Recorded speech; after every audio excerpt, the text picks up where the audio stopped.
we took a dive for the ratings. In the infancy of mass communication, the Columbus and Magellan of broadcast journalism, William Paley and David Sarnoff, went down to Washington to cut a deal with Congress. Congress would allow the fledgling networks free use of taxpayer-owned airwaves in exchange for one public service.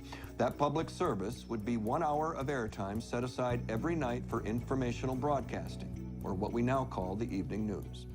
Congress, unable to anticipate the enormous capacity television would have to deliver consumers to advertisers, failed to include in its deal the one requirement that would have changed our national discourse immeasurably for the better.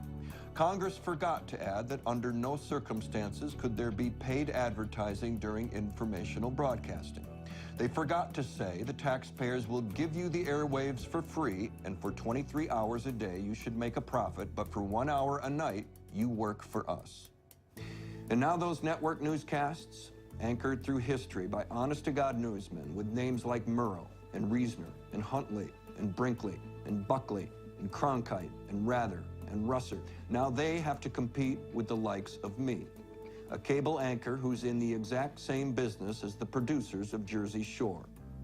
And that business was good to us, but Newsnight's quitting that business right now.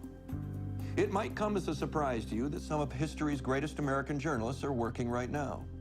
Exceptional minds with years of experience and an unshakable devotion to reporting the news. But these voices are a small minority now, and they don't stand a chance against the circus when the circus comes to town. They're overmatched. I'm quitting the circus, switching teams. I'm going with the guys who are getting creamed. I'm moved. They still think they can win, and I hope they can teach me a thing or two. From this moment on, we'll be deciding what goes on our air and how it's presented to you based on the simple truth that nothing is more important to a democracy than a well-informed electorate. We'll endeavor to put information in a broader context because we know that very little news is born at the moment it comes across our wire. We'll be the champion of facts and the mortal enemy of innuendo, speculation, hyperbole, and nonsense.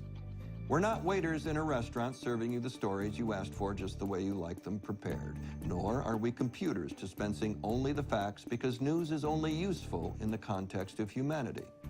I'll make no effort to subdue my personal opinions. I will make every effort to expose you to informed opinions that are different from my own. You may ask, who are we to make these decisions? We are Mackenzie McHale and myself. Ms. McHale is our executive producer. She marshals the resources of over 100 reporters, producers, analysts, and technicians, and her credentials are readily available. I'm Newsnight's managing editor and make the final decision on everything seen and heard on this program. Who are we to make these decisions? We're the media elite.